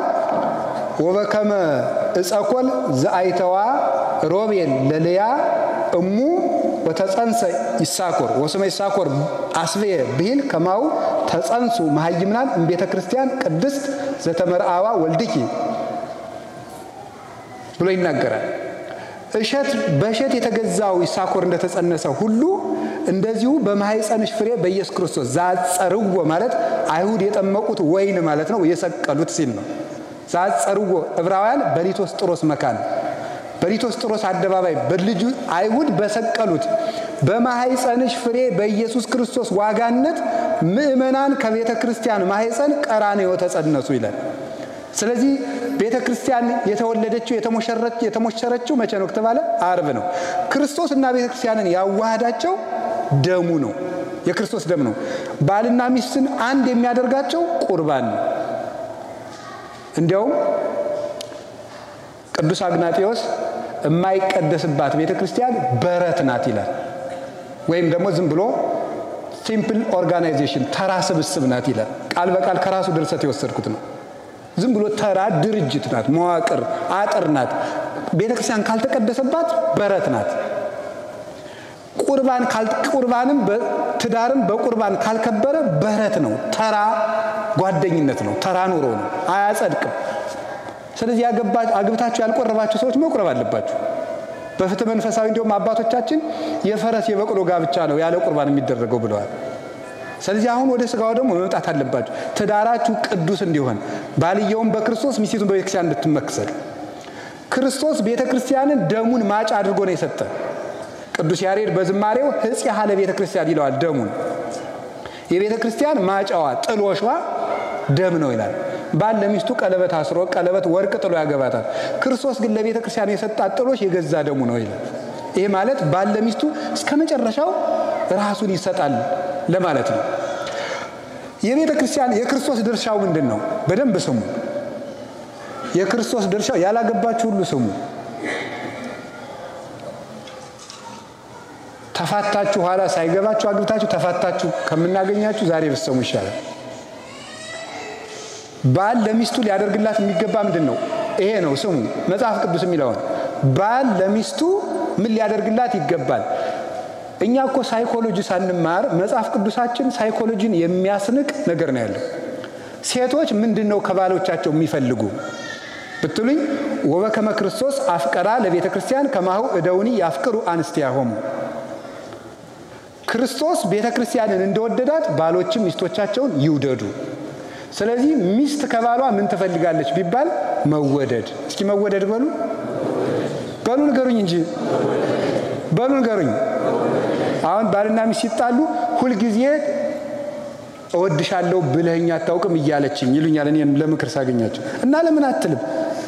ይሁን መወደድ ይፈልጋሉ ብሎ የነገረን ማን ነው? ጳውሎስ። ምርጥቃው ጳውሎስ የሴቶችን አይምሮ በመንፈስ ቅዱስ ተገልጦለት ነገር ሴት የምትፈልገው ከባሏ እንደሚወዳት ማረጋገጥ። አሁን ለምሳሌ ስጦታ ስጠኝ ገዝተኩ አንድ እኔ አገኛቸዋለሁ በባሎቻቸው ተቆርፈው ሳገኛቸው አንድ ቀን ስጦታ ገዝቶልኝ ያውቅም።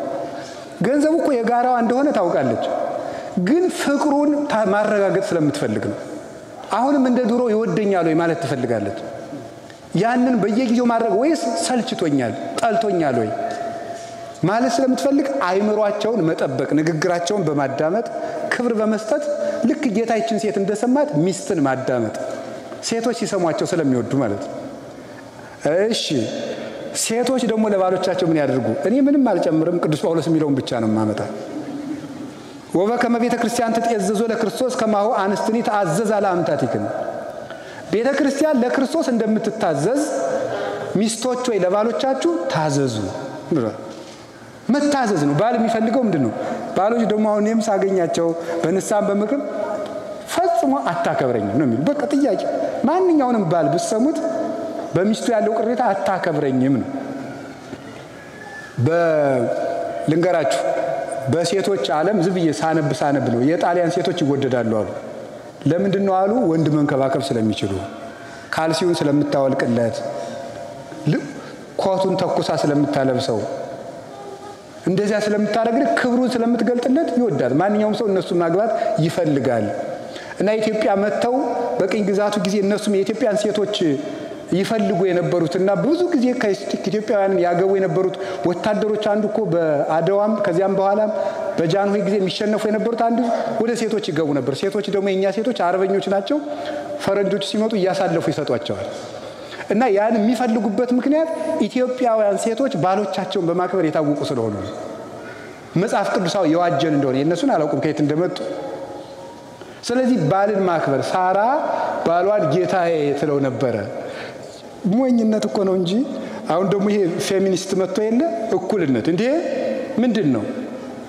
እኔም እኩል አንተም እኩል፣ እኔ ቁርስ ሰርቻለሁ አንተም ራስ ሰራ እንደዚህ ቢያልጅልነት ቢያግዝ ጥሩ ነው።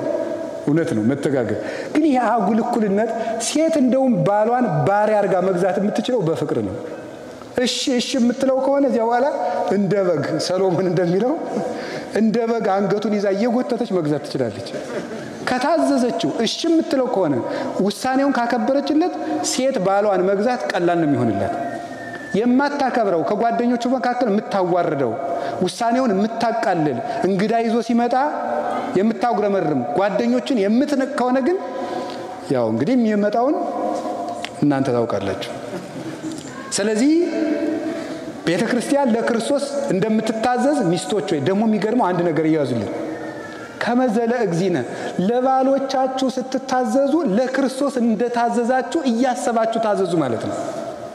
ወይ እንዴት ያለ ጽድቅ እንደሆነ ተመልከቱት። እመቤቴን አብሯት ለሚያድር አብሯት ለሚኖር ሰው እየታዘዘች ግን እንደመናኝ ለክርስቶስ እንደታዘዘች ይቆጠርላታል። ጥሩ ድል አይደለም? ሴቶች ለባል መታዘዝ ለክርስቶስ ቀጥታ መታዘዝ ከሆነ እንዴት ይሄን ድል ልንንቀው እንችላለን? ሚስትን ማክበር ክርስቶስን ማክበር ከሆነ አካልን ማክበር ከሆነ ከዚህ በላይስ ምን ፍቅር አለ?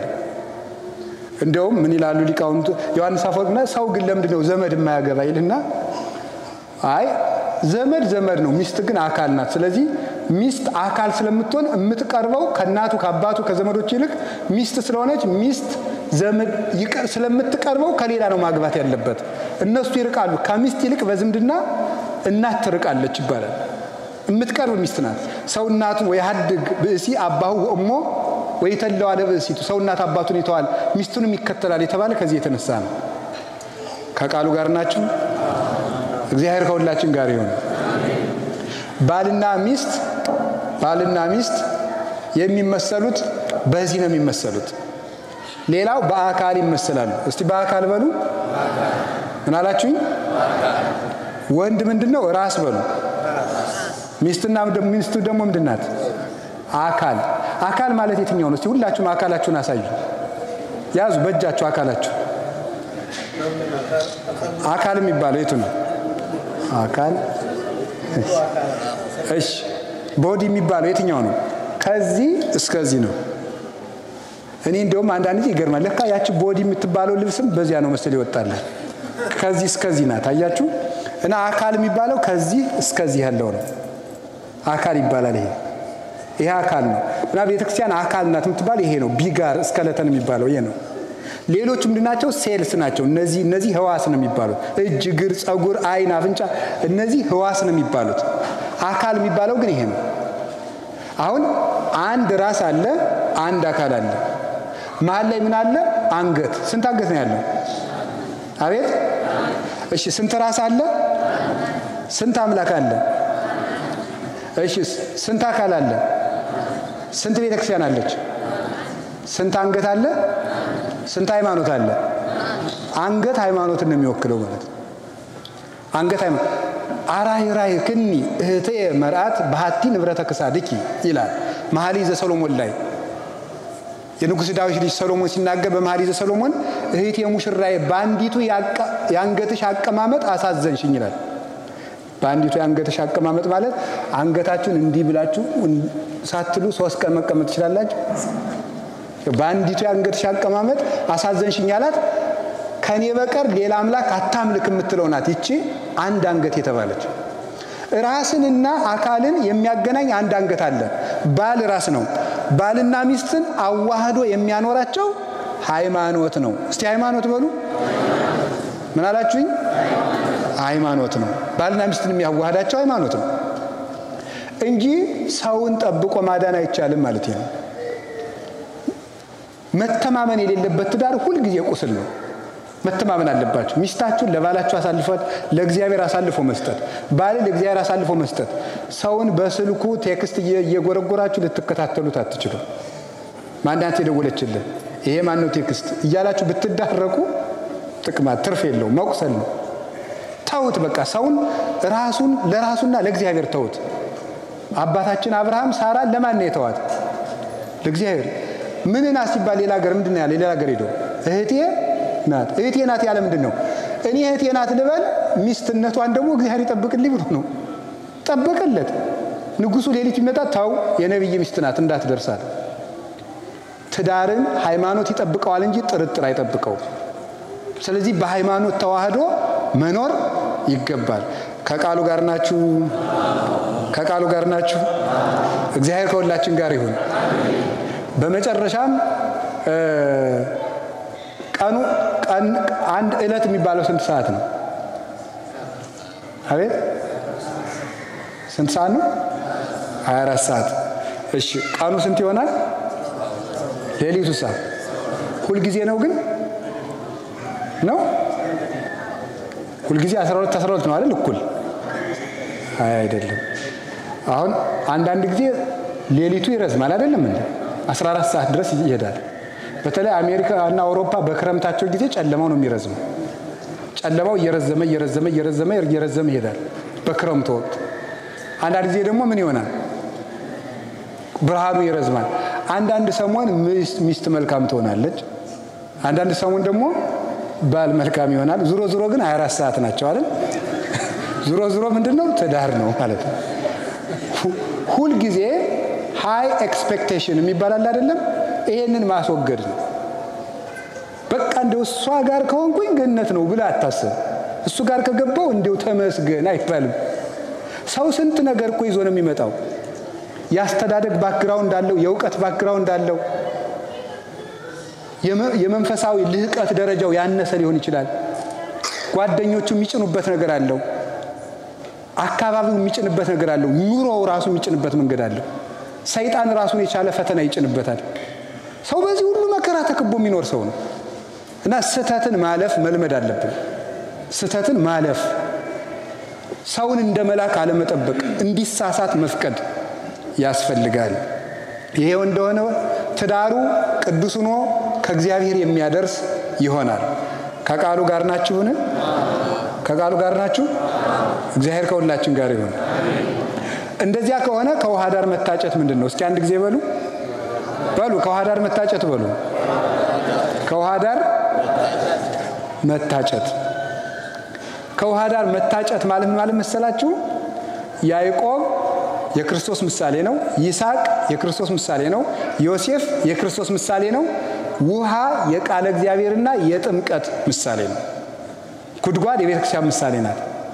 ልክ አባቶቻችን እነዚያ ታላላቆች ይስሐቅ፣ ያዕቆብ፣ ሙሴ ሶስቱ ሚስቶቻቸውን ከውሃ ዳር እንዳጩ ክርስቶስ ነፍስን የሚያጫት ቃለ እግዚአብሔር ስትቀዳ ሲያገኛት ነው። ነፍስን የሚያጫት ክርስቶስ ነፍስን የሚያጫት ከጥምቀት ውስጥ ሲያገኛት ነው። ያን ጊዜ ክርስቶስ ሙሽራ ለመሆን ትጣጫለች። ለዚህ ነው ቅዱስ ጳውሎስ ፋርኩክሙ ለኩልክሙ ለአሐዱ ምት፣ ሁላችሁንም ለአንድ ሙሽራ አጫችኋለሁ ዘውቱ ክርስቶስ፣ እርሱም ክርስቶስ ነው ይላል። ሰው ለክብር የሚታጨው ውሃ ሲቀዳ ተገኝቶ ነው።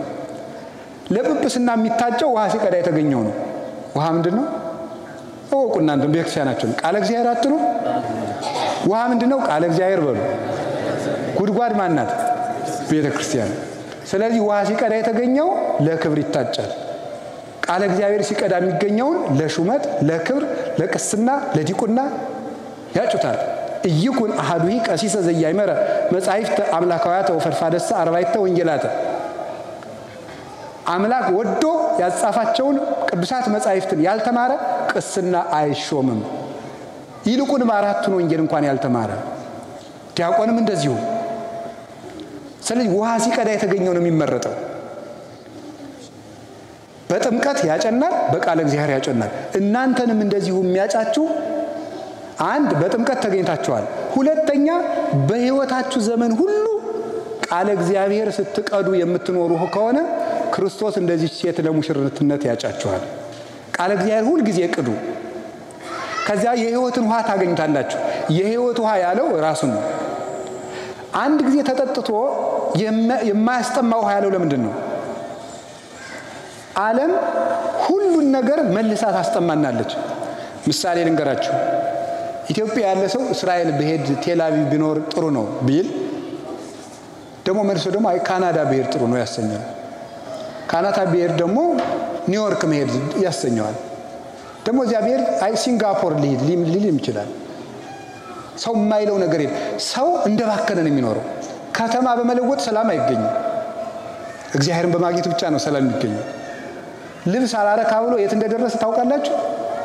ሱሪ ራሱ ተሰፍቶ ጂንስ መጣ። ከዛ ደግሞ ታይላንድ የሚባል መጣ። መልሶ ደግሞ አሁን ስቲኪን የምትባል ደግሞ መጣች። ከዛ መጨረሻ ላይ ቀዳዳ ሱሪ መጣ። ይገርም፣ በጣም ነው የሚገርም። ሰው አያችሁ ባልተቀደደ ልብስ መርካት ሲያቅተው የተቀደደ ልብስ ደግሞ በውድ ዋጋ ነው እኮ የሚገዛው። ይሄ ምንድነው ሲባል ሁሉንም ነገር ብንለውጥ አረካል። ሁልጊዜ ነፍሳችን ትጠማለች። ሁልጊዜ ደስታን ይጠማል። ልብ በሉ፣ ሰው አንድ ሚስት አግብቶ መኖር አቃተው። ከዛ ወደ 5 አይነት ጋብቻ ተመሰረተ። አሁን ይሄ ምዕራቡና አሜሪካ ላይ ያለ ሳምቦ የሚባል ጋብቻ አለ።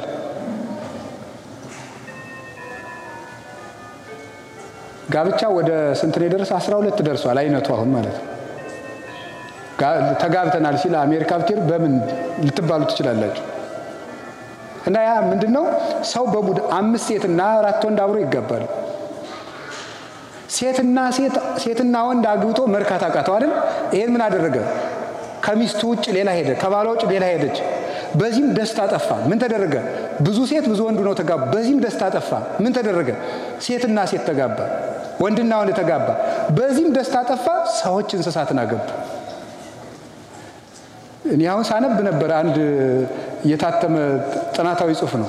ሴትዮቱ ራሷን አግብታ ጃፓን ውስጥ ራሷን አግብታ በጣም ግርም የሚያደርግ ሰርግ እንደነዚህ ባልሽ ማን ነው? እኔ ይሁላችሁ። ይሄ ምንድነው ሲባል ሰዎች በዓለም ላይ የሚባክኑለት ነገር ደስታን ፍለጋ ነው።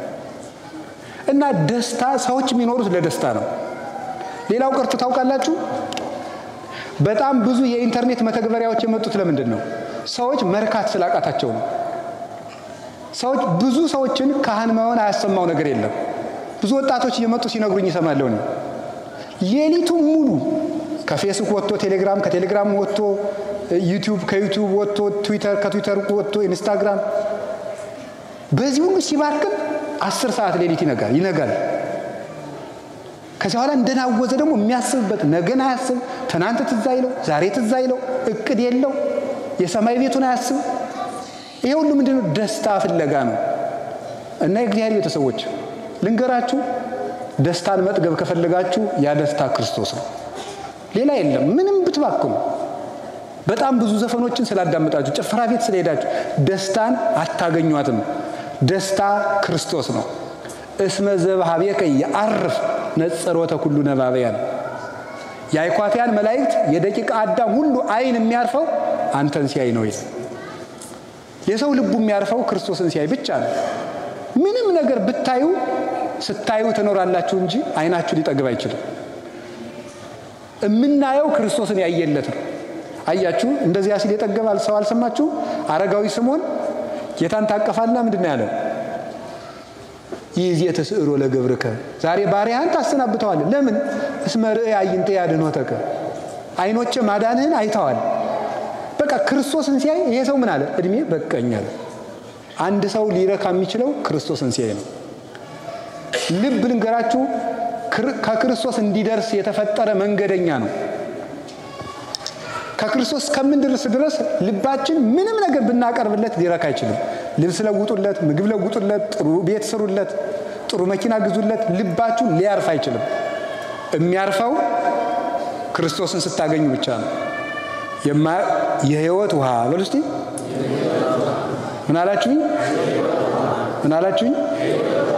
ስለዚህ ዘፈኑ፣ ጭፈራው፣ ይሄ አጓጉል ክህደቱ፣ ስካሩ፣ መዝናናቱ፣ ዝሙቱ፣ እንደዚህ ያለው ነገር ሁሉ የሞት ውሃ ነው። የሕይወት ውሃ ክርስቶስ ነው። ቃለ እግዚአብሔር ነው። ቅዱስ ሥጋው ክቡር ደሙ ነው። ያን ውሃ ስታገኙ ልባችሁ ይረጋል።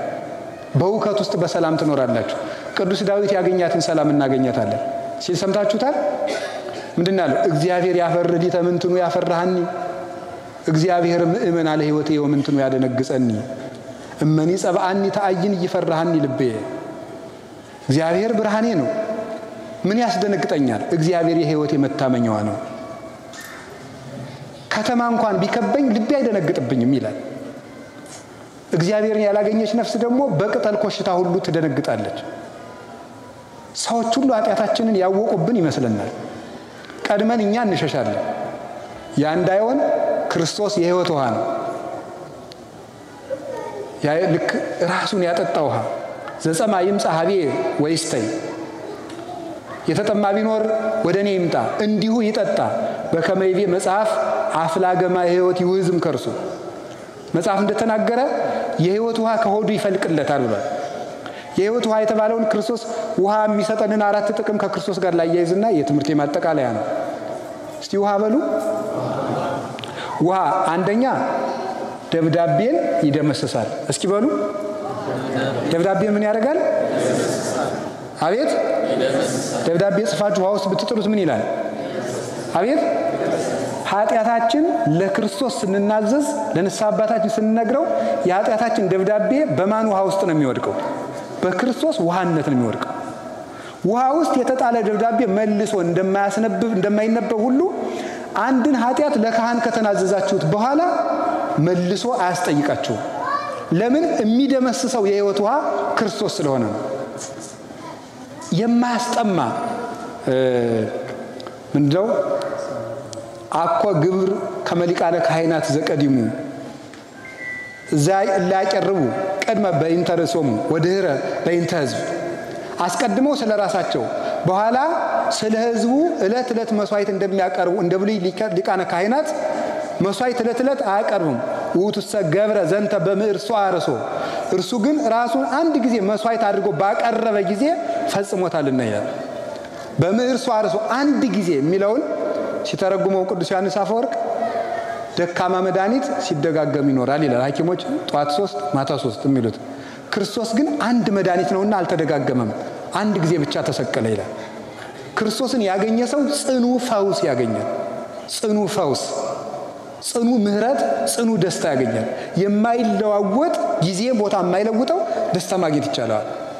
ስለዚህ አንድ ጊዜ በክርስቶስ የተሰረየ ኃጢአት መልሶ አያስጠይቅም እና ንስሐ ከገባን በኋላ እንደ እውነት ይቅር ብሎኝ ይሆን እያለ እያጠራጠረ ደግሞ መልሰን ሌላ ጊዜ እንደውም አንዳንድ ሰው ከተማ የተናዘዘውን ኃጢአት ደግሞ ገዳም ሄዶ ይናዘዘዋል። ለምንድን ነው? ይቅር ያልተባልኩ እየመሰለው ነው። እንዳይመስላችሁ አንድ ጊዜ በክርስቶስ ውሃ ውስጥ ተጥሏል። ለአንድ ካህን የነገራችሁት ኃጢአት ከተማ ያለ ቄስም ይሁን ሻሽ ተመጠመም ይሁን ቆብ ያረገም ይሁን ለአንድ ካህን የነገራችሁት ኃጢአት በክርስቶስ ውሃ ውስጥ ሰጥሟል። ያንን የምናገኘው የሕይወት ውሃ ያሰኘው እሱ ነው።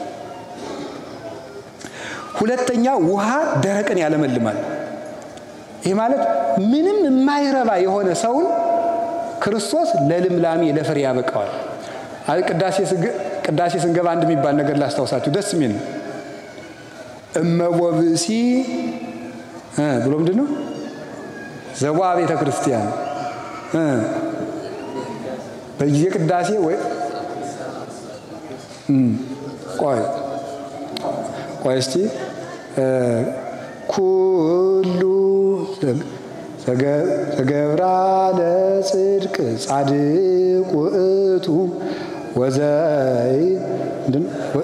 ወዘያከብር ሰንበተ ኢይበል ፈላሲ ዘገባ ሀበ እግዚአብሔር ይፈልጠኒኑ እምዙ ኩሉ ዘገብራ ለጽድቅ ጻድቅ ውእቱ ወዘያከብር ሰንበተ። ተመልከቱ ምንድነው ያለ? ኢይበል ፈላሲ ዘገባ ሀበ እግዚአብሔር ይፈልጠኒኑ እምዙ። ከኃጢአት ተሰዶ የመጣ ሰው ቢኖር አለ እግዚአብሔር ከሕዝቡ ይለየኝ ይሆን አይበል ይላል። ከኃጢአት ከጣዖት ተሰዶ ንስሐ የገባ ሰው እኔ እኮ ትናንት ሌባ ነበርኩ፣ እኔ እኮ ትናንት ዘማዊ ነበርኩ፣ እኔ እኮ ደረቅ እንጨት ነኝ፣ ፍሬ ቢስ ነኝ፣ እውነት ግን እኔን ከሚያስቀድሱት ጋር ይቆጥረኛል ይለየኝ ይሆን አይበል። ይሄ ነው መጀመሪያ ቤተክርስቲያን ነግራ የምታስገባን በአዋጅ ማለት ነው። ኢሳይያስ ይሄን ሥርዓተ ቅዳሴውን ባስልዮስ ዘቂሳርያ የወሰደው ከትንቢተ ኢሳይያስ ነው። ኢይበል መኑይ ከመ ይቡስ እስመ ይቡስ አነ፣ እኔ ደረቅ እንጨት ነኝ አይበል። ኢይበል ፈላሲ ዘገባ ሀበ እግዚአብሔር ይፈልጠኒኑ ህዝቡ። ከኃጢአት ከጣዖት ተሰዶ ከኃጢአቱ ተሰዶ ከጣዖት ተሰዶ ወደ እግዚአብሔር የገባ ሰው ካለ እግዚአብሔር ከወገኖቹ ከአብርሃም ከይስሐቅ ርስት ይለየኛል አይበል ይላል። ይህ በጣም በጣም በጣም እግዚአብሔር የሰጠን የቸርነት ጋራንቲ ነው በእውነት ማለት ነው።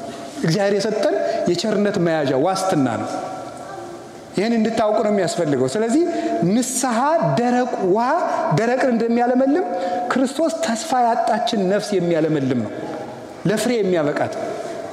ዘማውን ያመጣና ከድንግል ማድረግ ያደርሰዋል። የሚያሳድደውን አምጥቶ መምህር ያደርገዋል። ዝኳ ዘትካት ይሰድድ ወይዜ ይሰብክ።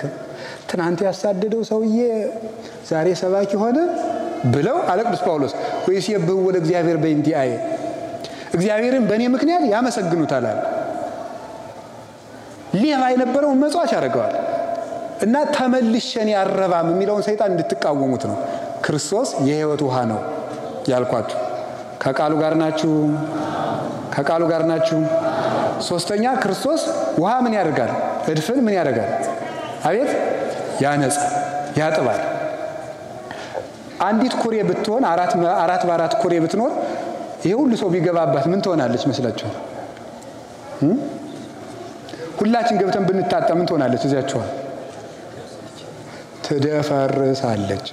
እውነት ሐሰት አትደፈርስም? ክርስቶስ ግን ዓለምን ሁሉ እያጠበ የማይደፈርስ ባህር ነው። ዓለምን ሁሉ ያነጻል። ለዚህ ነው ምን ይላል ተመልከቱ። ማይ ብዙ ይቅላት ፈወታ ለፍቅር ወአፍላ ግን እያንቀለቅልዋ። አፍላ ግን ማይ ብዙ ይቅላት ፈወታ ለፍቅር። የውሃ ብዛት የክርስቶስን የፍቅር እሳት አያጠፋትም። ወአፍላ ግን እያንቀለቅልዋ፣ ፈሳሾችም አያናውጿትም። ክርስቶስ ለሰው ልጅ ያለውን ፍቅር የሰዎች የኃጢአት ብዛት አይለውጥበትም። እኛን ያጥባል። ኦ ክርስቶስ ወልደ እግዚአብሔር ሕያው ባሕረ መሰድኒ ይለዋል።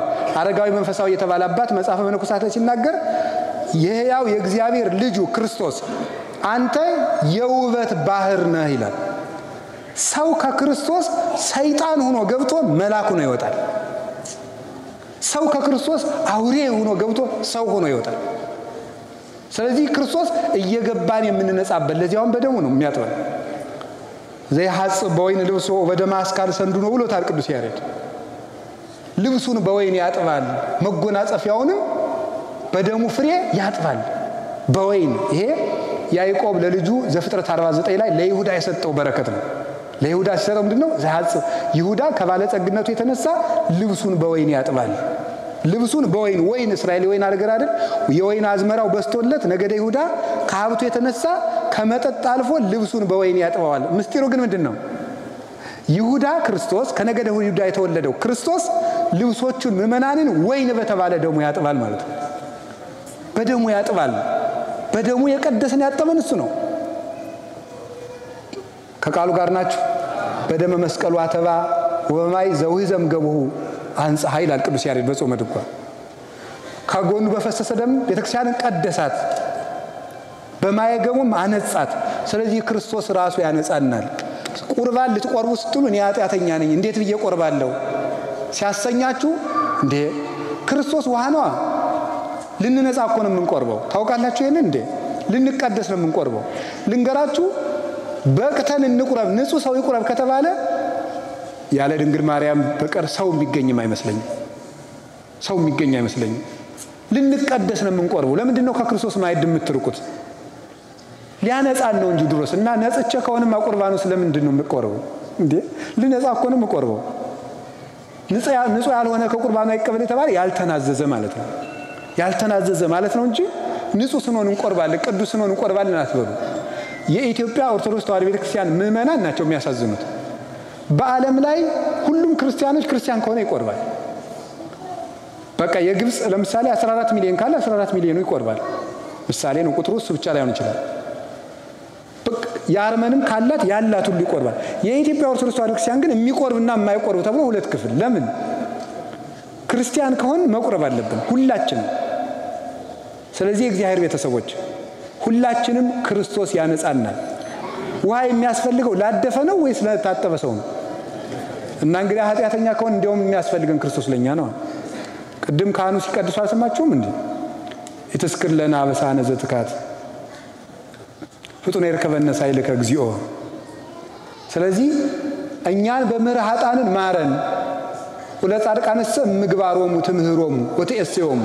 ጻድቃንን ግን ከስራቸው የተነሳ ትምራቸዋለህ፣ ዋጋ ትከፍላቸዋለህ። እኛን የማርከን ጊዜ አሚያት ሰማይ መሐሪ ያን ጊዜ ነው እንጂ ይቅር ባይ የምትባል እነሱንማ እንደ ስራቸው ትምራቸዋለህ ብሎ ድሮስ የሚያሻለኛው አይደለም እንዴ? መድኃኒት የሚያስፈልገው ለታመመ ነው ለጤነኛ ነው? ታዲያ እኛ በሽተኞች ከሆን ክርስቶስ አያስፈልገንም እንዴ? መቁረብ ያለብን እንደውም እኛ ኃጥአን፣ እኛ ዋሾች፣ ሌቦቹ፣ ዘማውያን ተሰብስበን ነው መጽደቅ ያለብን። ስለዚህ ሁላችንም ንስሐ እየገባን እውነቴን ነው የምነግራችሁ ስጋው ደግሞ ተቀበሉ። እንደው ማዕድ ከተሰራበት ቤት ውስጥ ውሎ ጦምን ከመውጣት በላይ ሞኝነት አለ? የሕይወት እንጀራ ክርስቶስ ከተፈተተበት ከተማ ሆናችሁ ጦማችሁን ትኖሩ? የሕይወት ውሃ ክርስቶስ ከተቀዳበት ከተማ ሆናችሁ እንዴት ትጠማላችሁ? እኔ ይሄንን ነው የምነግራችሁ። አደራችሁን ይሁንባችሁ። ስጋው ደግሞ ያልተቀበላችሁ ሰዎች እስከ መስከረም ድረስ ለቁርባን ተዘጋጁ። የቤት ስራ ከዛ መጥቼ ጠይቃችኋለሁ እግዚአብሔር ካደረሰ። ይሄንን ሁላችሁም እንድትዘጋጁ እውነቴን ነው። እግዚአብሔር እድል ሰጥቷቸዋል። ትልቅ ነገር ነው። ካልሆነ ግን የሀገር መፈራረጃ ይሆንባቸዋል። የሀገር ጫማ ሁሉ የሚቀድስ ነው እያንዳንዱ እርምጃ ማለት ነው። ዲዮናሲዮስ የሚባል የቅዱስ ጳውሎስ ደቀ መዝሙር አለና ስለ እመቤታችን ጌታ ከተሰቀለ በኋላ ያለውን ሕይወቷን ሲጽፍ ምን ይላል? እመቤታችን ዘመኗን ያሳለፈችው ምን እያለች ነበር?